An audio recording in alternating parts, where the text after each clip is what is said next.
All right, so we left off in chapter 4 with Raymond trying out for the play of Scrooge, and he really wanted the part of Bob Cratchit or the ghost of Jacob Marley, but he really, really, really wants Scrooge as his part. So he had to wait till the next morning until he could find out what part he got in the play. So let's read chapter 5. Peter who? Brad Shaw.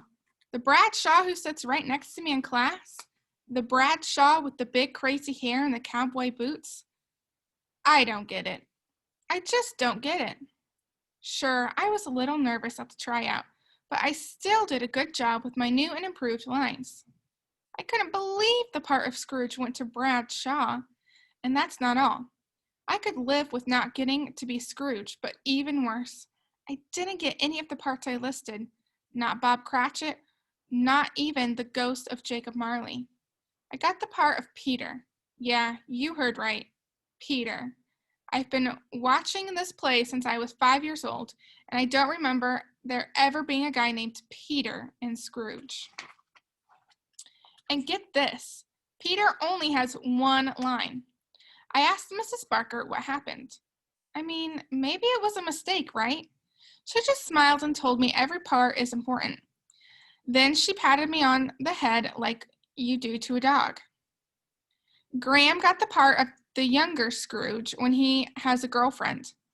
At first, he didn't want the part, but when he found out Kelly D'Angelo got the part of his girlfriend, he went crazy. Graham's been in love with Kelly since the first grade. He couldn't wait to start rehearsals. He decided to ask Mrs. Barker if it would be okay if they added some kissing scenes to make the play more believable. That's pretty smart, don't you think? After school that day, we went over to Graham's house. We usually play at his house because most of our friends live on his street or around the corner. Heidi lives right next door to Graham. She has a swimming pool. Graham and I try to get ourselves invited to swim as often as we can in the summer. We try to be sneaky about it. Like one day last summer, we went over to her house in our swimming trunks, but to make it look like we weren't just coming over to get invited to swim, we decided to ring the doorbell and yell, "Trick or treat!" We told Heidi's mom we were wearing lifeguard costumes that year. She just looked at us and said, "Trick-or-treating in July? That's creative." Then she gave us each a cookie and closed the door, with no swimming invitation. Maybe our acting was a little too good. Diane lives in the house behind Graham's.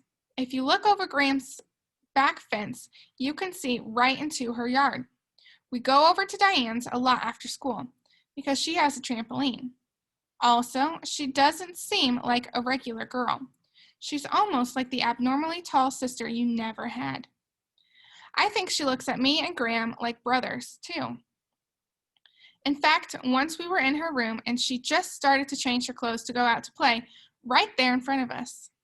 She didn't even care. We couldn't believe it. We told her we'd wait outside on the trampoline. I mean, that was kind of weird. Anyway, the day we found out what parts we got for the school play, Graham and I walked over to Diane's house to jump on the tramp. And get this, Diane got 2 parts. Whoa. The part of the narrator and one of the ghosts. I couldn't believe it. She gets 2 parts while I get one measly part that no one has ever heard of. Anyway, we jumped on the trampoline and talked about the play. We played Follow the Leader, where one person does a trick and we each have to try the same trick. I always lose because they can do a backflip in a layout position. That's when you do a backflip with your legs straight instead of tucking them up to your chest.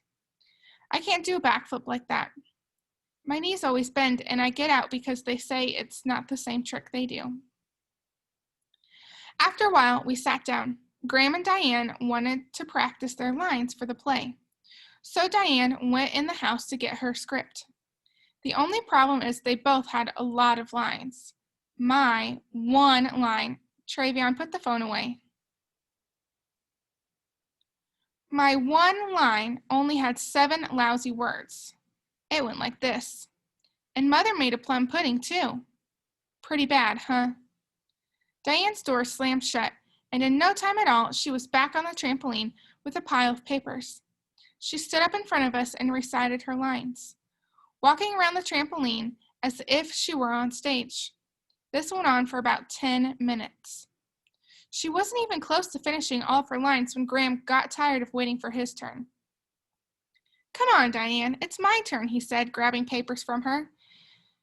He thumbed through the papers and finally came to his scene. We sat and listened to Graham read for a while. He actually sounded pretty good. Then my moment came. Graham passed the script and they both lay back on the trampoline while I searched for my scene. Travion.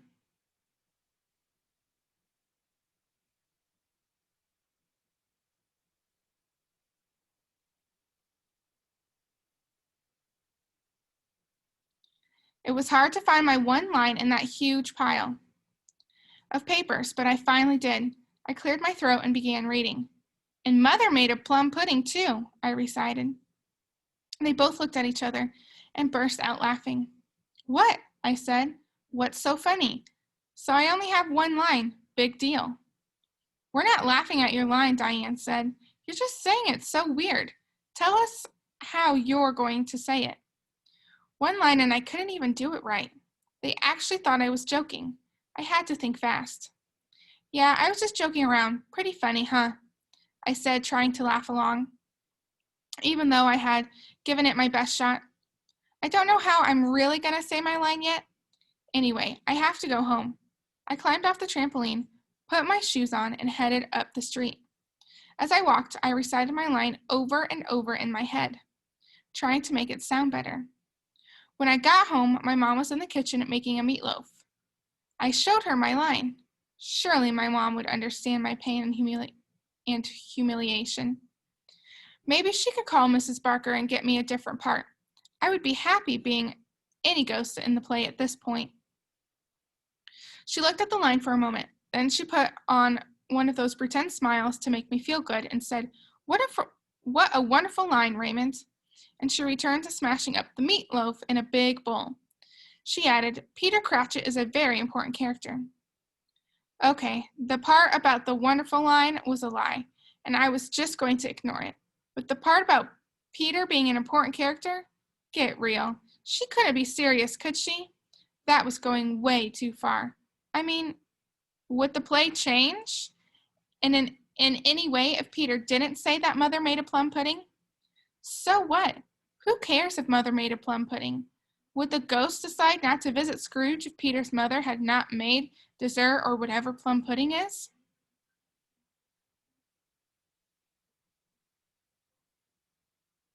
Travion, for the third time, put the phone away. I shouldn't have to ask again. Plus, why didn't they just let Tiny Tim say the plum pudding line? He's the only kid in that family with a good part anyway, which is another thing. I was mad about the person who got the part of Tiny Tim wasn't even a boy. It was Susie Riviera.